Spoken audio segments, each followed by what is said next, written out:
Bem-vindos novamente. Vamos continuar nosso capítulo 7, que trata da mecânica quântica e estrutura atômica. Falamos aí que a energia, quando um elétron está se movimentando, se ele desacelera ou acelera, ou até mesmo existe uma força centrífuga, uma aceleração, quando está em movimento circular, toda carga elétrica, quando está se movendo, perde energia. Isso aí é uma lei da física, né? E isso acontece com toda carga elétrica em movimento. Só que o elétron não perde energia. Senão, se ele perdesse, à medida que ele fosse girando em volta do núcleo, ele acabaria caindo no núcleo. Então, algo tinha que ser explicado para o modelo de Rutherford. Bom, e daí surgiu a mecânica quântica, que é uma física nova, que não estava nos horizontes, né? Não fazia parte do conhecimento da época. Era uma ciência totalmente nova, com leis totalmente diferentes, e que exigiria novas experiências, novas equações matemáticas, novas leis. E isso foi construído no começo do século passado. E alguns experimentos levaram a acreditar que, assim como a matéria tem um limite, que seria o átomo, a ideia original de que a matéria teria uma partícula menor, que poderia constituir tudo o que existe, aquela ideia de divisão da matéria, se ela é contínua ou descontínua, será que existe um limite para a matéria de um elemento químico, de uma substância?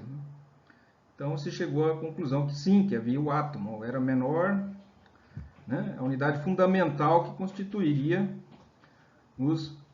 as diversas substâncias, os diversos elementos químicos.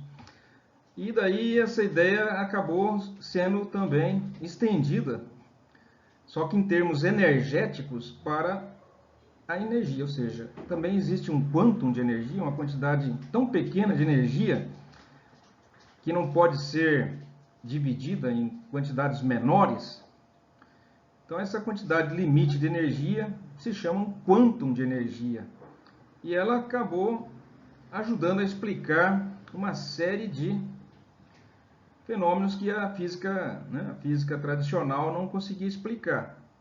Haviam dois problemas que a física tradicional não conseguia explicar no começo dos séculos. Um era do corpo negro, radiação de corpo negro, ou seja, sabemos que, já sabia também na época, que os objetos têm cores diversas porque a radiação que vem do Sol possui todos os comprimentos de ondas, todas as cores, que inclusive pode ser decomposta nas cores do arco-íris.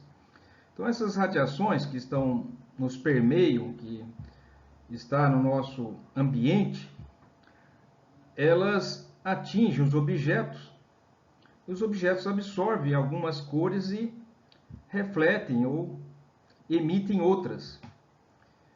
Então, se um objeto é vermelho, é porque de todas as cores que das radiações que ele recebe, ele emite a cor vermelha, pelo menos dentro do nosso espectro de visão. Também pode emitir outras radiações invisíveis para nós, mas emite o vermelho porque é uma cor que ele não, uma radiação que ele não absorve ou apenas emite. Então, dessa forma, conclui-se que os objetos negros absorvem todas as radiações. E se elas absorvem todas as radiações, quando aquecido, ele supostamente deve emitir radiação em todos os comprimentos de onda, todo tipo de radiação quando quente. Porque sabemos também, e isso fazia parte do conhecimento da época, que objetos aquecidos emitem luz quando atingem certas temperaturas. Então, qualquer objeto que você aqueça vai ficar avermelhado, né, no começo, depois meio alaranjado, amarelado, depois esbranquiçado, azulado, e essas cores já se sabia na época que dependia da temperatura. Era uma informação importante porque eles podiam saber, por exemplo, a temperatura do Sol, só pela cor, e funciona realmente. As cores, né, de objetos quentes correspondem a uma determinada temperatura, nos diz a temperatura em que está. Isso serve para as estrelas, né? Existem estrelas vermelhas, azuis, brancas, né? Existem colorações, objetos que têm cores, né, que vêm do espaço. Então isso ajudaria também a saber a temperatura dos corpos. E começaram a estudar para ver se encontravam uma lei, uma correlação entre a temperatura e a cor. E usaram corpos negros porque corpos negros não teriam uma preferência de cor específica para absorver, porque absorveria todas. Então também na hora de emitir, quando esquentasse, também emitiria todas as cores. Seria o mais próximo de uma absorção completa e emissor completo, perfeito de energia. Então foi isso, eles usaram os corpos negros e vários cientistas da época tentaram estabelecer uma correlação entre a luz emitida e a temperatura. E não conseguiam fazer isso de maneira satisfatória. Sempre havia, né, uma falha nas previsões. Até que Max Planck, em torno de 1900, ele fez um experimento e ele propôs, né, que a energia seria emitida por quântons de energia, né, estudando esses corpos negros, né. E aí ele conseguiu formular uma equação matemática que descreve perfeitamente a temperatura em função, né, da cor que está emitindo, ou vice-versa. Então a história da radiação de corpo negro faz parte da história da física e foi uma prova de que, né, matematicamente, né, através da dedução de uma função matemática que traduzia bem o comportamento, fazia uma correlação perfeita entre temperatura e cor. E vale até hoje, né, essas variações de temperatura e cor. Então vamos ver esse pequeno vídeo aqui que já trata um pouquinho sobre isso. Está legendado, né, é de autoria de terceiros. Eu capturei na internet. Vamos ver. Traveling forward from that era to a little over 100 years ago, scientists were examining the colors of light given off by solid heated objects. They discovered that these hot solids gave off continuous spectra, and that the overall color of the light revealed the temperature of the object. Now this was important because scientists realized that this discovery made it possible to measure the temperature of an object from a distance. They could measure the temperature of the sun, for instance. During these discoveries, they also noticed that some of the objects absorbed light extremely well, almost perfectly in fact. They were called black bodies because they absorbed virtually all the light that was shown upon their surfaces. These same objects also radiated almost perfectly, and as noted before, the temperature of the black body object determined the distribution of colors or wavelengths in the emitted light. This curve shows how much light of each color is emitted by a cool object. As you can see, there isn't much light, and what light there is mostly lies out past the red end of the spectrum, in the infrared. The figure on the right will show the different colors added together as we progress. Right now, only red light is visible. This curve shows how much light of each color is emitted by a medium temperature object. And the most light is emitted in the orange, yellow, green wavelengths. So now we add orange, yellow, and green to our cauldron of light on the right. As you can see, the combination so far looks yellow. This third curve is for a really hot object. Lots of light, and with most of it being emitted toward the blue end of the spectrum. And as you can see, our cauldron now is pure white in the center where all the colors overlap. A heated black body follows this color path as the temperature rises. A good example of black body radiation is the heat inside a kiln. At low temperatures, the primary color inside the kiln is the infrared, and we cannot detect it with our naked eye.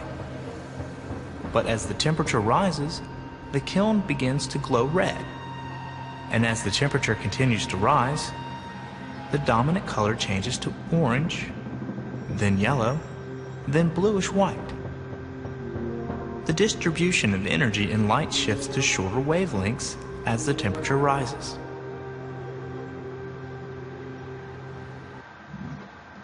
Pois está aí. Se nota então que o corpo negro foi escolhido porque ele é uma fonte ideal, né? Ele obedece bem a função temperatura, radiação.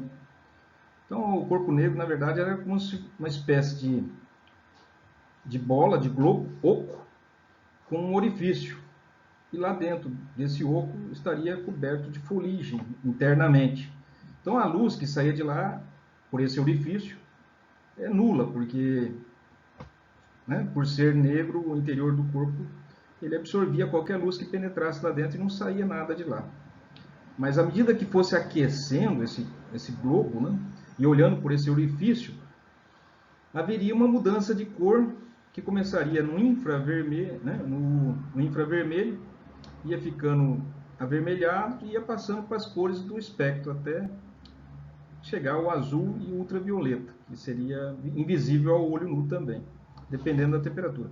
Quem estudou isso foi Max Planck, que estabeleceu uma equação, né, para isso.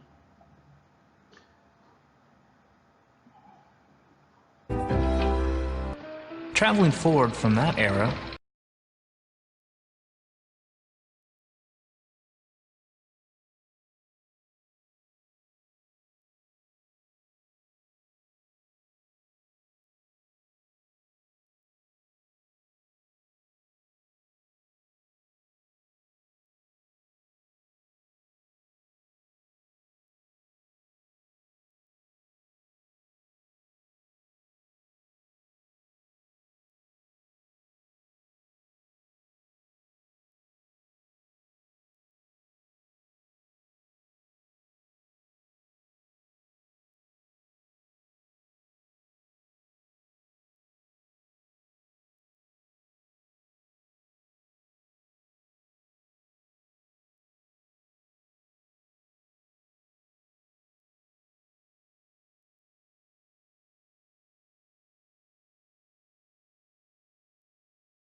Então, Max Planck chegou à conclusão que quando os sólidos são aquecidos, eles emitem radiação eletromagnética em ampla gama de comprimentos de onda, dependendo da temperatura. Quanto mais quente, menor o comprimento de onda, mais energéticas são as radiações emitidas. Começa no infravermelho, que é o calor invisível, e vai até o ultravioleta, que é uma cor negra, né? Uma cor que não é enxerga, né? Nossa vista não consegue captar. A energia radiada emitida por um objeto a uma determinada temperatura depende do comprimento de onda. Claro, já vimos isso na parte 1, já calculamos a energia para o comprimento de onda da luz, né, vermelha do semáforo, a verde, né, do semáforo. Então a gente tem o comprimento de onda, a gente sabe a energia, né, o comprimento de onda né, a frequência. Aqui o que ele chegou à conclusão é que também a energia dependia da temperatura e do comprimento de onda, ou seja, da frequência. Energia, né, que seria da luz, a luz a gente chama quando se trata de algo que podemos ver, né? Existem radiações eletromagnéticas que não se podem ver. É emitida ou absorvida em quantidades discretas, né? Quantum de energia, seria como se fosse átomos de energia, né? E ele chegou a essa conclusão fazendo muitas observações e cálculos, né? E deduziu uma equação. A gente não precisa entrar nos detalhes de como ele chegou nesse resultado, que isso envolve, né, vários cálculos, mas o resultado é muito simples. E a gente pode usar essa equação aqui, uma expressão de multiplicação simples. Ele diz que a energia emitida por uma radiação eletromagnética é proporcional à frequência, né? A frequência, esse UV aqui, né? Frequência. Quanto maior a frequência, maior a energia. E existe uma constante de proporcionalidade aqui, que é a constante de Planck. Certo? Então, a energia, é só isso que a gente precisa, né, matematicamente saber. E é o que ele concluiu e ganhou um prêmio Nobel por isso. Não existe valores intermediários. Ou é o quanto é um múltiplo desses valores, né? Dependendo da frequência aqui. Então é 6, esse valor H é um número fixo, é 6,63 vezes 10 a menos 34 joules por segundo. Isso aqui é um valor fixo, né? Uma constante, a constante de Planck. E a frequência multiplicada pela frequência da energia. Não existe metades, né, desses valores, ou um terço, ou um quarto. Existem números inteiros. Ou é 1, né, multiplicado com HV, ou é 2HV, ou é 3HV. Né? Não existe metade disso. Né? Então, são unidades discretas, né? Valores discretos. Então, existe uma descontinuidade. Né? Não existe um valor intermediário de energia. Ele não emite um valor, uma fração disso aqui. Ou é H vezes V, ou é 2H vezes V, ou é 3H, sempre múltiplos, né, desses valores. É claro que a frequência muda, mas para uma mesma frequência tem uma energia. Para outra frequência, outra energia. E as frequências são números inteiros, né? Ou é 5 Hz, ou é 10 Hz. Não existe meio Hz, né? Ou 0, né, uma fração de Hz. Né? Então, são sempre números inteiros, múltiplos da constante de Planck. Então, isso daí foi uma evidência de que a energia, a primeira evidência que a energia também era quantizada. Né? E ele não estava estudando estrutura atômica na época, mas a explicação para o corpo negro, a emissão de energia do corpo negro, permitiu chegar a essa conclusão. E isso explicou perfeitamente como funcionava a variação de temperatura em função da radiação emitida, né? Bom, outra evidência do mesmo fenômeno, da quantização da energia, veio de Einstein. Ele estudou o efeito fotoelétrico. Foi resolvido por Einstein em 1905. Então, 5 anos depois. E o que ele notou? Era outro assunto que também não havia uma explicação na época usando a física clássica. Mas ele utilizou o conhecimento de Planck, de que a energia era emitida em forma quantizada, para explicar o fenômeno fotoelétrico e ganhou um prêmio Nobel por isso. No que se baseia o efeito fotoelétrico?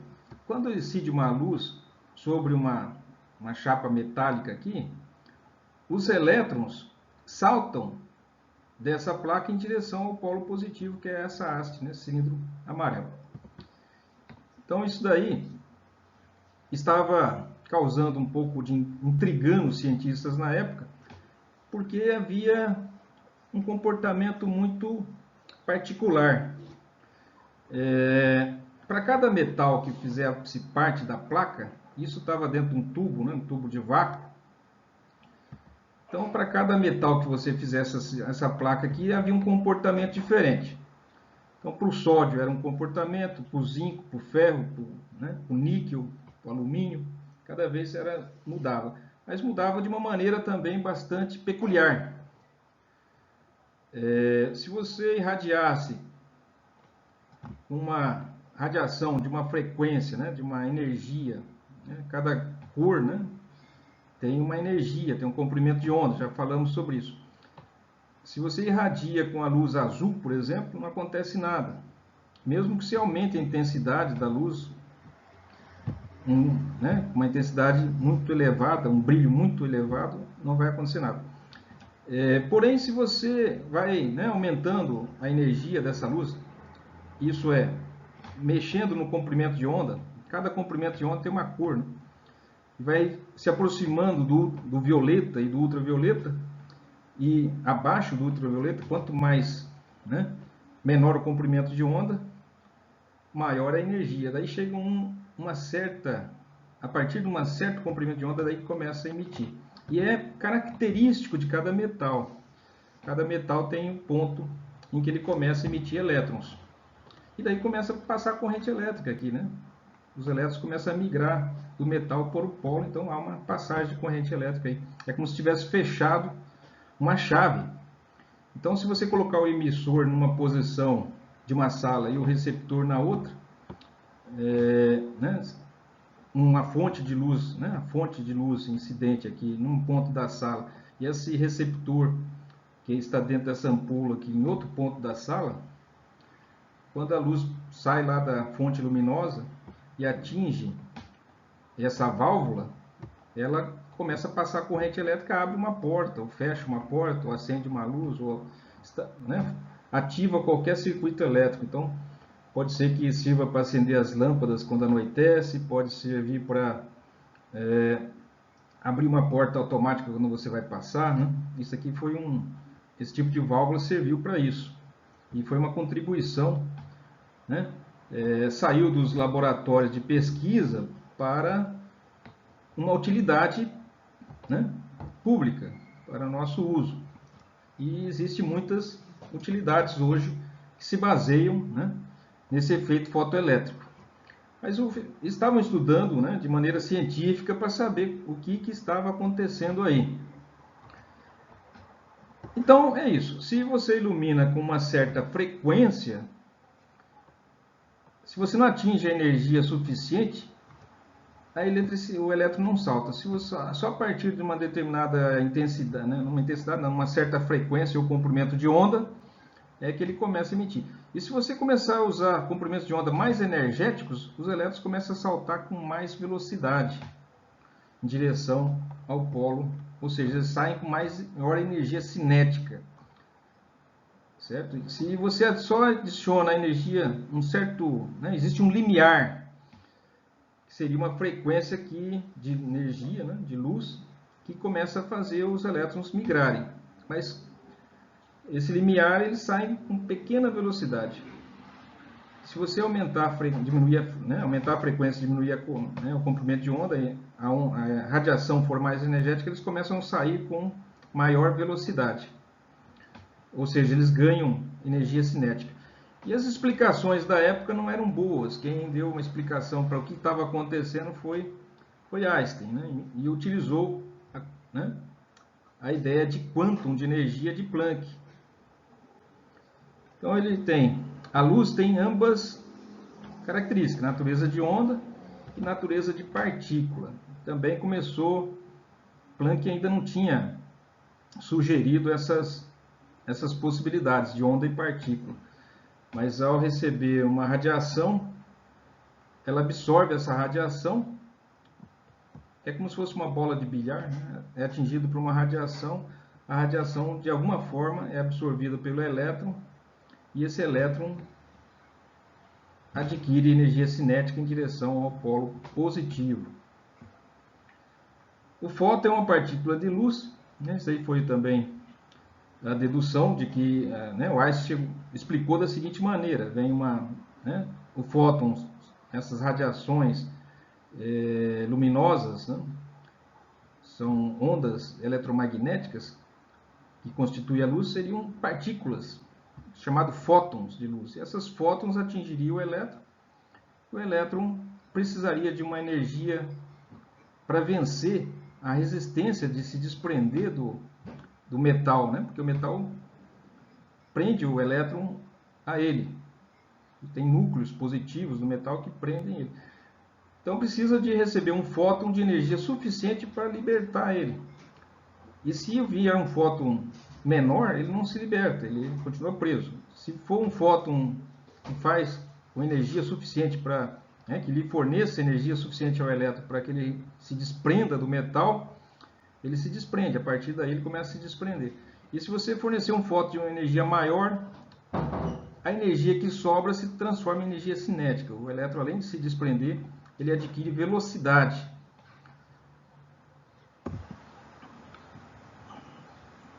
Então está aqui, uma radiação seria quantizada, né? Seria um constante Planck vezes a frequência, atinge o elétron adquire uma energia cinética, kinetic energy, né?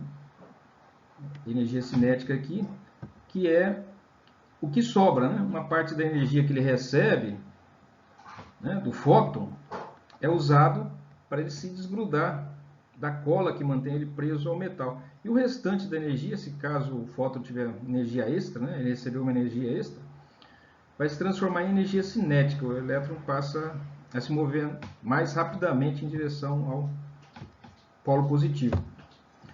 Então a energia recebida pelo elétron, isso que vai ser usado em exercícios, é esse aqui, é HV, né?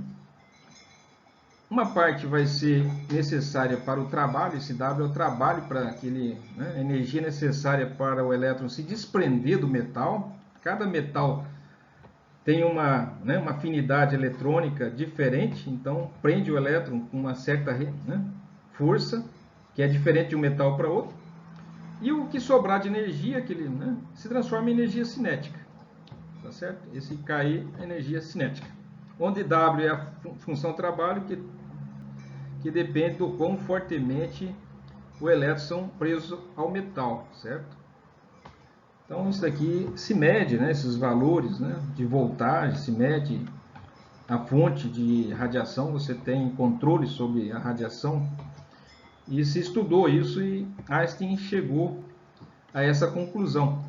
O importante disso é que, novamente, ficou claro, através desses experimentos, eles só são explicáveis se você quantizar a energia da radiação eletromagnética. Então, a energia, ela também existe em quantidades discretas, como se fossem átomos de energia. E esses átomos de energia, entre aspas, né, seriam fótons. E para cada radiação, para cada comprimento de onda, existe uma energia diferente e elas são quantizadas, né?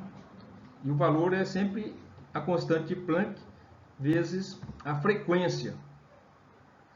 Então esses dois experimentos serviram para isso, para demonstrar que só se explica certos fenômenos físicos se entendermos a energia como sendo transferida ou recebida através de quantidades discretas, chamado quantum ou fótons de energia. E que esses fótons ou quantos de energia depende do comprimento de onda da radiação, que já vimos anteriormente. E o comprimento de onda, em outras palavras, seria o reverso da frequência. Então está aqui. Disso aqui tiramos que a energia cinética com que o elétron vai sair do metal em direção aqui ao polo positivo, vai ser igual a energia recebida pelo elétron menos o trabalho que ele gastou para se desprender da placa. Tá vendo? Então isso aqui a gente vai usar para resolver exercícios.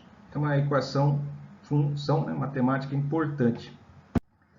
Está aqui um vídeo, um aplicativo encontrado na internet que vocês podem simular o efeito fotoelétrico. Eu peguei aqui um pequeno trecho que eu preparei, mas ele está disponível lá, vocês entram na página, está o link, para que vocês entrem lá na página web desse aplicativo e façam as simulações para ver como funciona. Deixa eu colocar aqui para rodar. Esse é um aplicativo de terceiro que permite simular o efeito fotoelétrico. Então você tem aqui o metal. Esse metal está aqui, né, do lado esquerdo.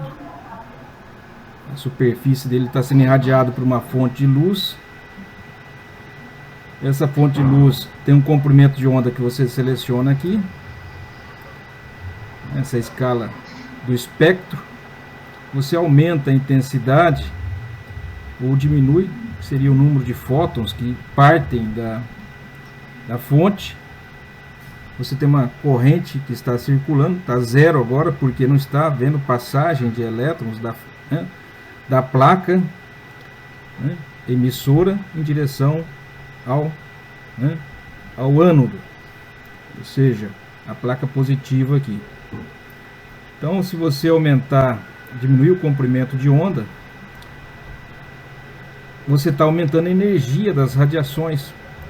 Radiações de 408 nanômetros tem mais energia do que um de 585, por exemplo. Então, se você aumentar a energia, note que também aumenta a velocidade dos elétrons que partem da fonte. Passam a ter mais velocidade, sinal de que estão recebendo energias maiores, certo? Quase todas as radiações os elétrons que estão saindo, né, da placa agora estão com grande energia. Agora, se diminuir o comprimento de onda, alguns começam a sair com menor velocidade, certo? Se você mexer no metal para zinco, o zinco já tem um pouco mais de dificuldade de emissão. Você precisa de colocar mais energia para fazer com que os elétrons saltem da placa de zinco. 315, 265, 246 começa a emitir. Se você partir para o cobre, a dificuldade aumenta. Você tem que colocar mais energia nas radiações. Já em 202 que começa a ter uma resposta mais efetiva.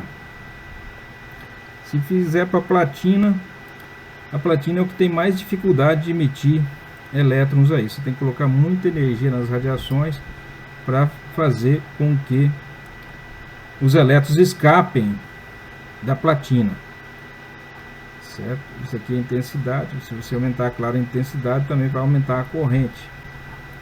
Você pode criar gráficos, né, da relação corrente-tensão aplicada, ou da corrente e intensidade de luz. Você constrói gráficos, se quiser, ativando essas possibilidades aqui. Então esse é um aplicativo que está disponível lá, o link é o aplicativo de terceiros. Eu tenho o link, vocês podem entrar e fazer simulações para entender o efeito fotoelétrico. Esse é um aplicativo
Bom, antes de continuar, gostaria de fazer uma pequena explanação das tecnologias que surgiram a partir desses estudos científicos, que aqui a gente já mostra o aspecto, né, que serviu para explicar a estrutura atômica, né?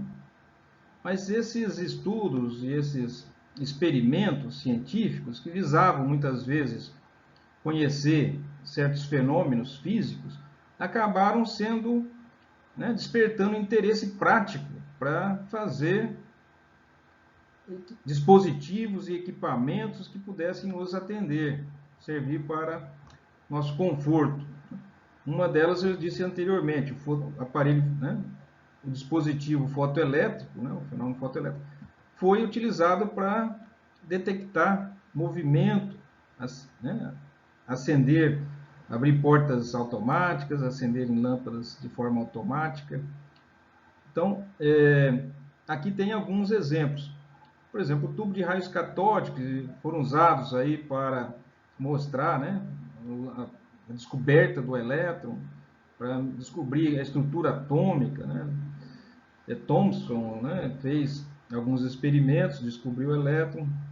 Rutherford, né, depois usou aquele modelo planetário. Mas vejam só, o tubo de raios catódicos das TVs, das primeiras televisões, eram nada mais, nada menos do que uma modificação do tubo original. Eles colocavam umas bobinas aqui, que promoviam um campo magnético, fazia com que uns ânodos aqui para acelerar os elétrons, aqui tinha um cátodo, né, um filamento que aquecia, né, uma placa carregada positivamente, a placa emitia elétrons, os elétrons passavam, eram orientados, né, aqui por esses orifícios. Aqui havia um acelerador de partícula, outra coisa que foi descoberta, né, que foi aperfeiçoada, a origem. Também os aceleradores de partículas partiram daí, né? Até hoje temos aceleradores de partículas, luz ciclotrônica, né, para fazer difração de raio-x, vários experimentos, vários aparelhos. Aqui tem as bobinas, e conforme as bobinas recebem sinais que são transmitidos por ondas eletromagnéticas, chegam na antena, são recebidos pelo aparelho TV, esses sinais estão codificados. Ou a amplitude é codificada, a amplitude da onda, né, traz um código, ou a frequência codificada. Se a frequência é codificada, trata-se de FM, frequência modulada. E se a amplitude da onda é modulada, ou é codificada, se chama AM, né, amplitude modulada ou FM, frequência modulada. Então, ou você codifica as mensagens alterando as frequências, de forma que o receptor traduza esses sinais que são codificados pelas alterações da frequência, ou você manda suas mensagens codificadas na forma de alterações de frequência. Daí, esses aparelhos mudam a intensidade aqui do campo da bobina conforme o código, né? Conforme a intensidade do sinal recebido, e faz com que os elétrons sejam desviados para posições na tela, e o resultado é a criação de uma imagem. Então, isso daí, o sinal sai da fonte, é codificado na forma de amplitude modulada ou frequência modulada, é transmitido por uma antena, vem para um receptor, o receptor amplifica esse sinal, coloca aqui e se cria uma imagem. Está aqui o tubo de raios catódicos que evoluíram para esses aparelhos de TV. As bobinas, aqui tem uma bobina de eletricidade, aqui um eletroímã, aqui está a fonte de elétrons, né? Então isso aqui nada mais, daí tem as cores, daí uma evolução. Os primeiros TV eram preto e branco. Outra grande contribuição dos tubos de raios catódicos, a gente já viu inicialmente, foram os tubos de raio-x, ou seja, umas ampolas, umas válvulas que produzem radiação X. Isso daí começou a ser descoberto acidentalmente, enquanto eles estavam trabalhando com tubos de raios catódicos, né, que vimos, alguém notou que né, um papel que estava nas proximidades começava a brilhar e havia alguma coisa saindo do tubo radiocatódico, atravessando, né, a ampola de vidro. Os elétrons não atravessam a ampola de vidro, mas era uma radiação eletromagnética, estava atravessando a ampola de vidro, atingindo esse papel e causando uma mudança na luminosidade do papel, uma fluorescência, não uma fosforescência. E daí acabou sendo utilizado para quê? Para fazer radiografia. Então, se também mais um equipamento, né, um dispositivo que se desenvolveu para a nossa utilização médica, para verificar se havia uma fratura, para ver se tem um tumor, né? Então aqui está um pequeno vídeo de terceiros que eu encontrei, que mostra a evolução desse aparelho, que é o aparelho de raio-x, né? Existem também aparelhos que funcionam com radioatividade natural, também produz radiação. E existe também o raio-x produzido pelos tubos de raios catódicos. Nesse caso aqui ele mostra o tipo tubo de raios catódicos, né, seria numa válvula, né? Seria um equipamento artificial, não seria fonte natural de radiação. Os raios-x podem ser produzidos quando elétrons em alta velocidade chocam-se com um alvo metálico. Na radiologia, o tubo de raio-x é a fonte geradora da radiação X. É formado por um envoltório de vidro de alta resistência, que contém no seu interior vácuo e dois polos, um negativo. Os raios-x podem ser produzidos quando elétrons em alta velocidade chocam-se com um alvo metálico. Na radiologia, o tubo de raio-x é a fonte geradora da radiação X. É formado por um envoltório de vidro de alta resistência, que contém no seu interior vácuo e dois polos, um negativo, o cátodo, e outro positivo, o anodo. O cátodo é composto por um filamento, normalmente de tungstênio, serve para emitir uma nuvem de elétrons. O anodo é constituído por uma placa de tungstênio, serve como alvo para os elétrons. O cátodo, subfeito de corrente elétrica, torna-se aquecido e emite uma nuvem de elétrons. O anodo servirá de alvo, um anteparo, aos elétrons, o que possibilita o deslocamento em alta velocidade da nuvem de elétrons do cátodo em direção ao anodo. É uma diferença de potencial, DDP, dentro da ampola, que é criado por um circuito de baixa amperagem e alta quilovoltagem. Notem aí outro fenômeno que já foi comentado. Quando os elétrons são freados ou acelerados, eles emitem radiação.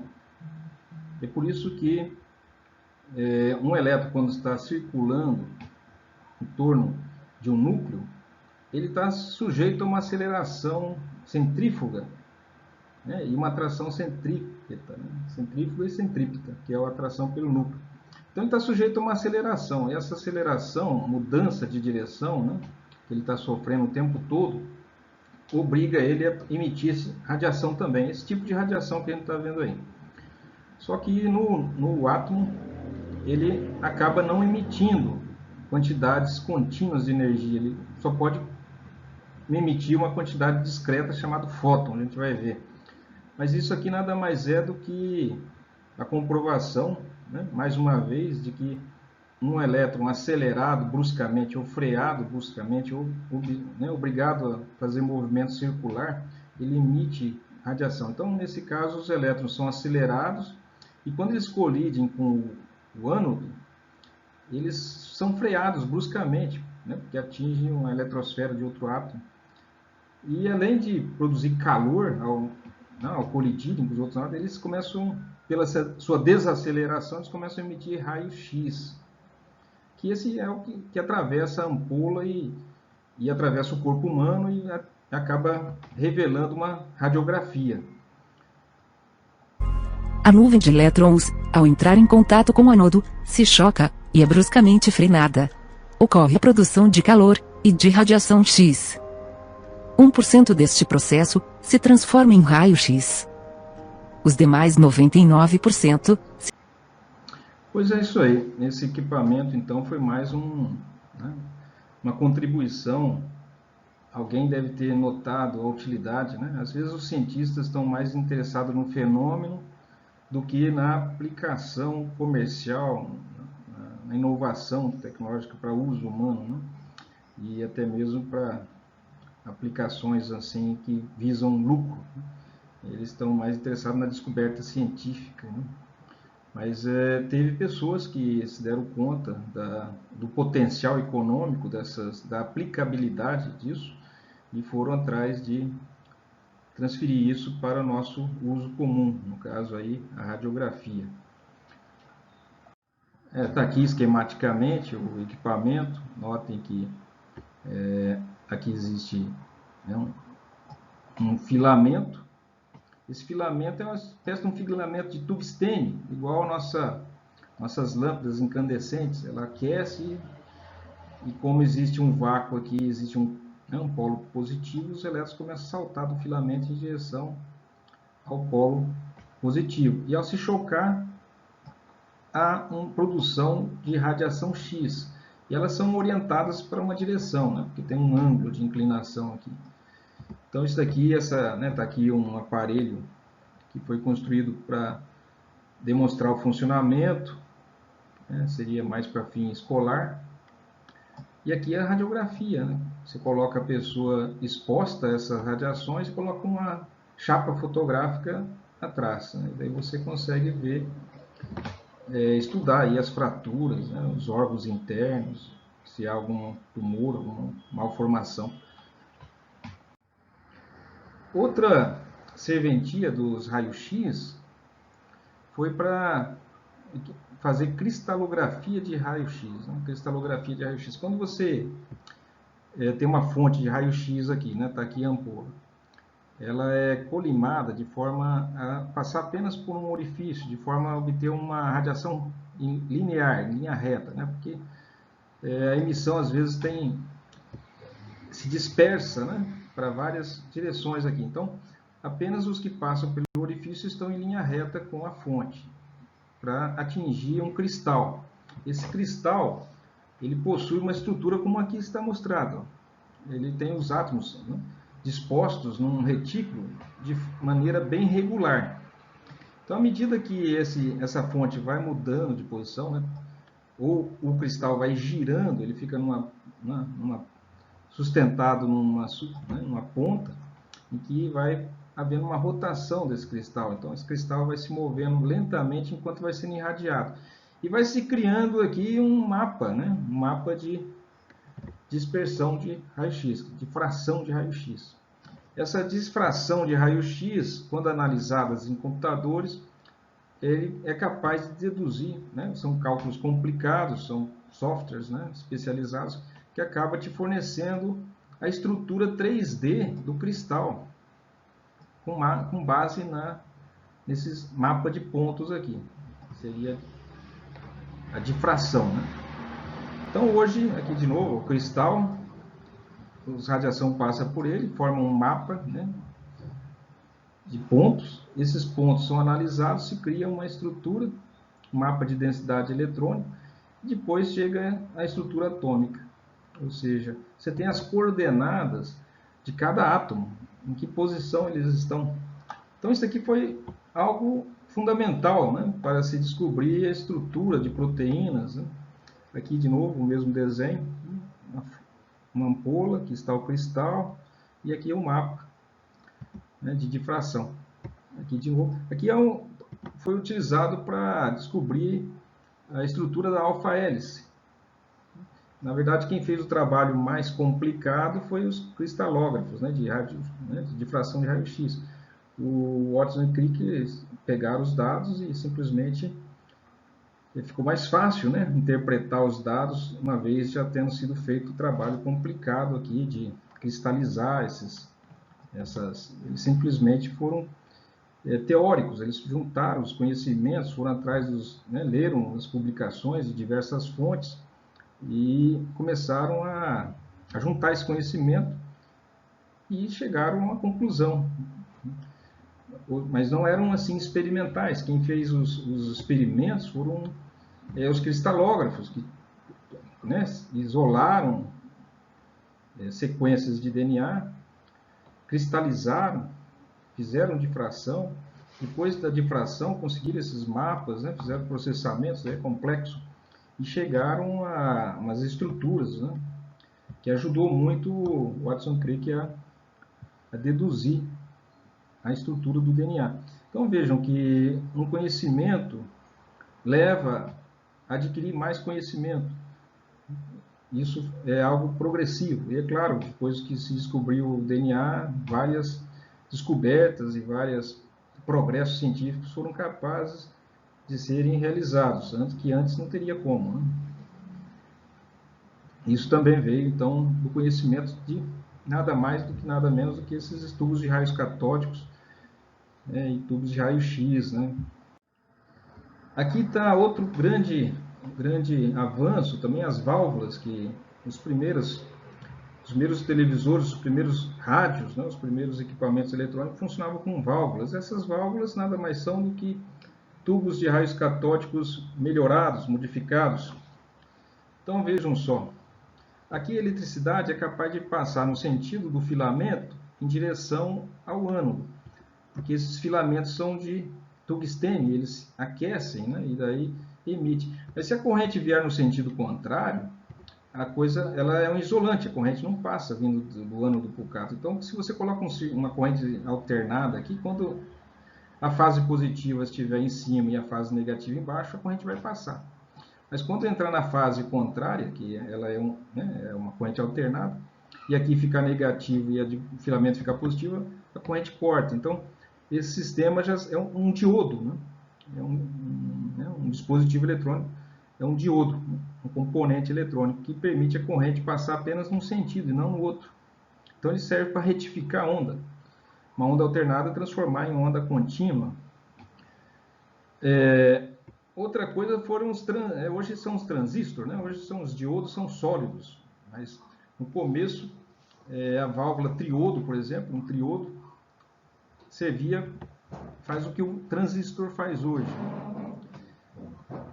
Isso daqui é o seguinte, está aqui o tubo de raios catódicos, que é uma válvula triodo, está aqui o polo positivo, está aqui o filamento, esse filamento é esse triângulozinho interno, e aqui está a fonte negativa, tá? Negativa, né? O polo negativo está aqui, uma plaquinha. Então são todos esses, para ir para cada um desses, o filamento é um positivo negativo, aqui vem o negativo por aqui, o positivo aqui, e existe um sinal que vem da antena por aqui.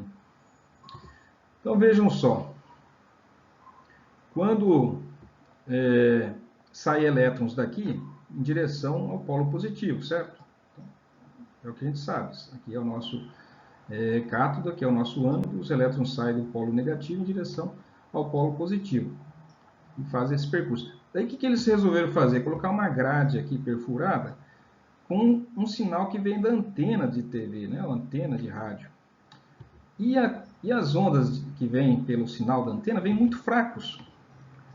Né? O sinal da onda é muito fraco, ela transmite a grandes distâncias e se dissipa no ar e perde intensidade. Ela chega na sua antena um sinal muito fraquinho. Mas eles colocaram esse sinal, que tem uma frequência aqui modulada, codificada, mas de baixa intensidade. É um sinal de muito milivolts, microvolts, né, de voltagem. Então é um sinal muito fraquinho. Mas quando esse sinal é colocado aqui, numa grade, separando o polo positivo do negativo, quando a carga dessa placa fica negativa, ou seja, ela passa pelos vales, que é negativo, os cristais são positivos, os vales são negativos. Quando passa pelos vales, ela fica negativa, ela repele, não deixa os elétrons passarem. Então interfere. E quando ela fica positiva, elas fazem com que os elétrons passem. Só que os elétrons agora que estão saindo aqui é de alta voltagem. É uma corrente muito mais forte. Então é amplificado. Pequenas modulações na frequência aqui fazem com que o sinal da eletricidade que passa por esse polo sejam amplificados. Aqui, ó, o sinal são os mesmos sinais que tem lá, com a mesma informação, só que amplificado, porque a corrente que vai passar por aqui está numa bateria, né, de alta voltagem. Então, uma grande corrente vai passar ou vai largar de passar, dependendo da interferência desses pequenos sinais que estão aqui no meio do caminho. Então, essas flutuações fraquíssimas de energia são suficientes para causar grandes perturbações aqui, e proporcionais, é claro, à frequência que veio. Então, os sinais são amplificados, né? São os mesmos sinais, só que amplificados. Então, isso aqui é uma válvula triodo. Hoje em dia usamos de transistor para fazer esse tipo de serviço. E aqui também usamos diodos sólidos, né, para fazer esse tipo de serviço. E aqui está o filamento em forma de hélice para aquecer, né? E aqui o cátodo seria, o ânodo seria essa placa externa aqui. E a corrente sairia nessa direção. Então, nada mais é do que mais uma evolução que permitiu mandar sinais de rádio. E os sinais de rádio sabemos que, ao ser transmitido pelo espaço, elas chegam na antena muito fracas. Então, a primeira coisa que tem que fazer é amplificar esse sinal. E esse sinal é amplificado dessa maneira aqui. E a partir daí, essas informações são decodificadas em voz, né? Ou imagem, ou em dados de rádio, de computador, de internet, de Wi-Fi, de tudo. Pode ser transmitido pelo ar e são decodificados, né? As informações são codificadas em frequência modulada ou amplitude modulada. E essas informações são captadas fracas, né, pela antena dos rádios e amplificadas dentro do aparelho.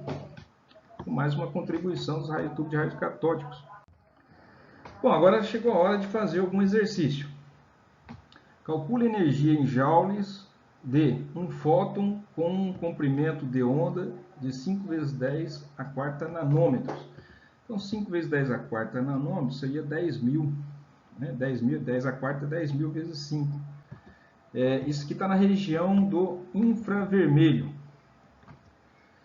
Um fóton com comprimento de onda 5 vezes 10 a menos 2, região do raio-x. Nota que esse aqui é na região do raio-x, o comprimento de onda é muito curto. E esse aqui é um comprimento de onda bem maior. Esse aqui está vezes 10.000, esse aqui dividido por 100, né? 10 a menos 2 dividido por 100. Então, 5 vezes 10.000 vai dar um comprimento de onda bem maior do que 5 dividido por 100, que é 1/100 de nanômetro. Então, no caso, vamos ver, né? Qual é a energia de cada um dessas ondas, desses fótons, né? Isso a gente usa simplesmente a equação, né, de Planck, né, o H, o V, da energia. Então, a estratégia. Em A e B temos o comprimento de onda de um fóton e devemos calcular a sua energia. Necessitamos da equação 7.3 para calcular aquela de Planck que a gente viu lá, quando ele estudou os corpos negros, né? A emissão de radiação de corpos negros. Então está aqui, ó, tem a constante de Planck vezes a frequência. Então, não é o comprimento de onda, precisamos da frequência. E se a gente tem frequência, a gente descobre comprimento de onda e vice-versa, porque a gente conhece a velocidade da luz.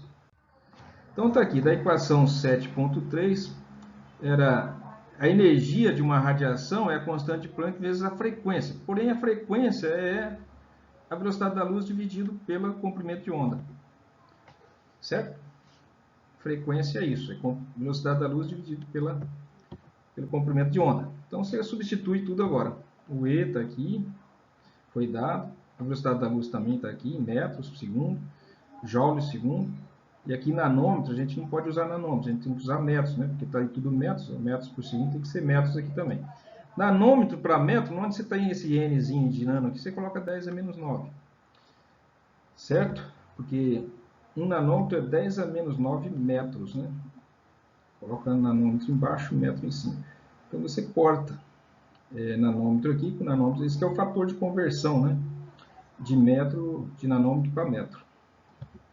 Daí multiplica, resolve todas essas contas, você vai ter que a energia de um único fóton, né, de comprimento de onda igual a 5 vezes 10 a quarta nanômetro, vai ser esse daqui, 3,98 vezes 10 a menos 21 joules.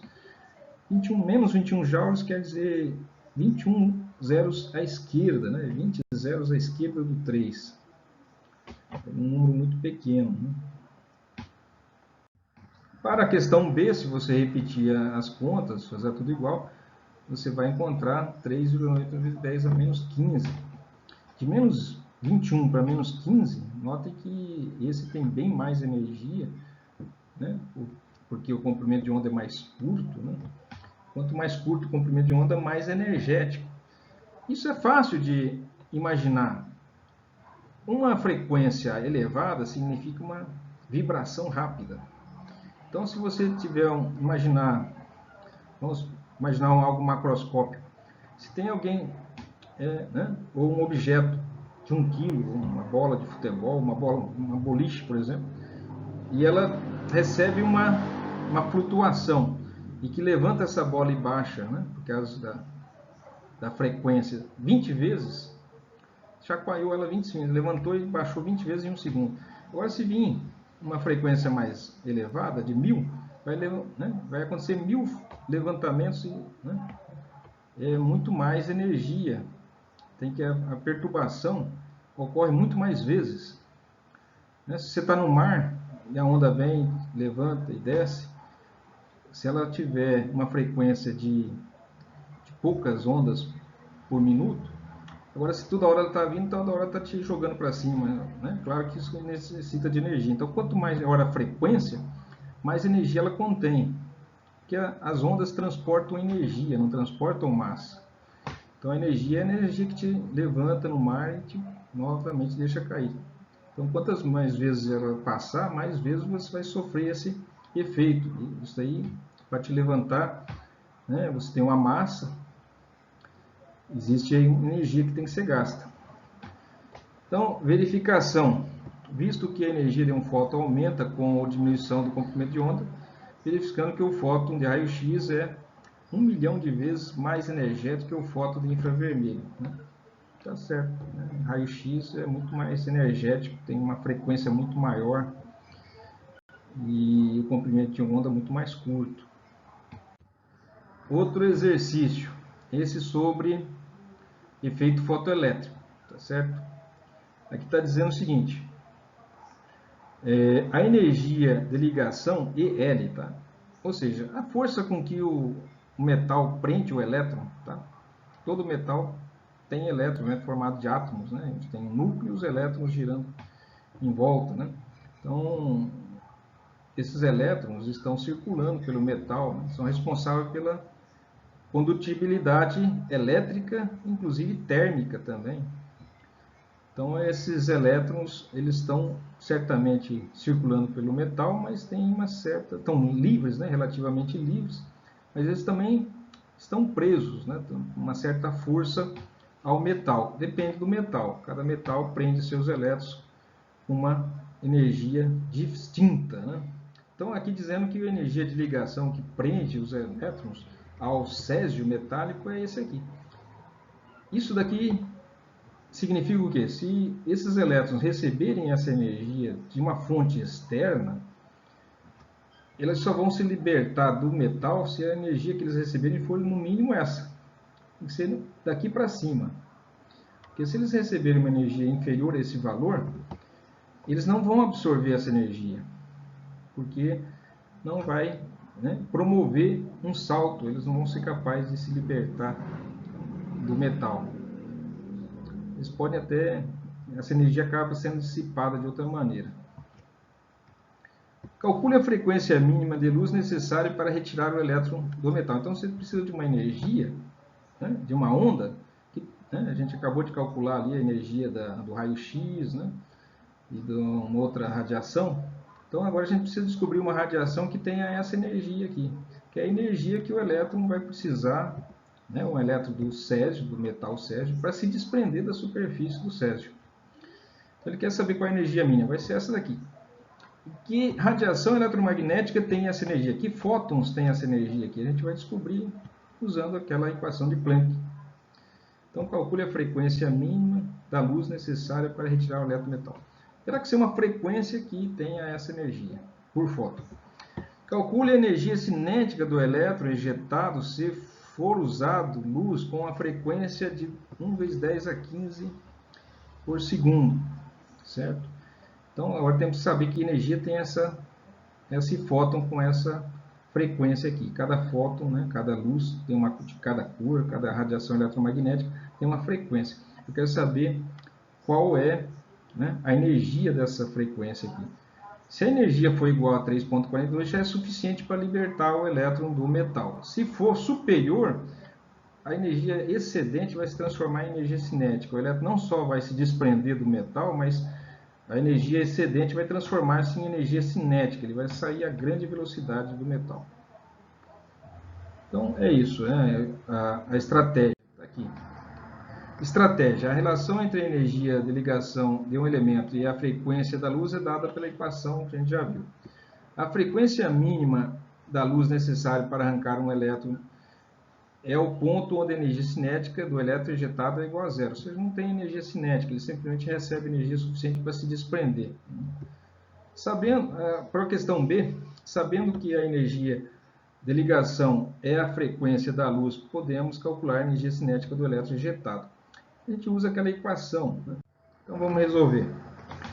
Então, no caso, o mínimo de energia que o elétron tem que ganhar para se desprender é aquela necessária apenas para vencer o trabalho, o W, né? Para desprender o elétron. Ele não precisa ganhar energia cinética, ele simplesmente precisa se desprender do metal. Então a energia cinética não precisa ser, pode ser igual a zero.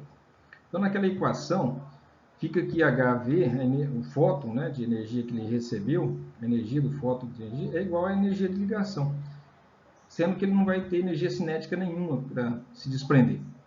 Vai ser simplesmente a energia mínima para vencer a energia de ligação, que é EL. Então a energia do fóton que ele vai receber tem que ser igual a EL, simplesmente a energia de ligação. Então você isola a frequência, vai ser a energia de ligação dividida por H. A energia de ligação ele deu 3,42 vezes 10 a menos 19 joules. A constante de Planck é 6,63 vezes 10 a menos 34 joules. Você corta joules com joule e a frequência vai ser por segundo. Por segundo é a mesma coisa que hertz, né? Alguma coisa que acontece por segundo é alguma coisa que acontece com a frequência de hertz. No caso aqui deu 5 vezes 16 vezes 10 a 14 hertz. Agora na questão B, a energia cinética vai ser a energia recebida menos que ele necessitou gastar para se libertar do metal, que é a energia de ligação. Então aqui já temos o H, que é 6,63, a frequência que ele recebeu, que foi dada, 10 a 15, e a energia de ligação também foi dada, né? A energia de ligação é essa aqui, está aqui. Aí você resolve e descobre que a energia cinética que ele vai adquirir, EK, né? K, é igual a 3,21 vezes 10 a menos 19 joules de energia cinética que esse elétron vai adquirir quando se saltar, né, se desprender do metal. A energia cinética do elétron ejetado, 3,21 vezes 10 a menos 19 joules, é inferior à energia do fóton, que é 6,63. Portanto, a resposta é razoável. É claro que ele não pode sair com uma energia cinética maior do que a energia que ele recebeu, né, do fóton, entende? É uma maneira de você verificar se não cometeu alguma besteira, né?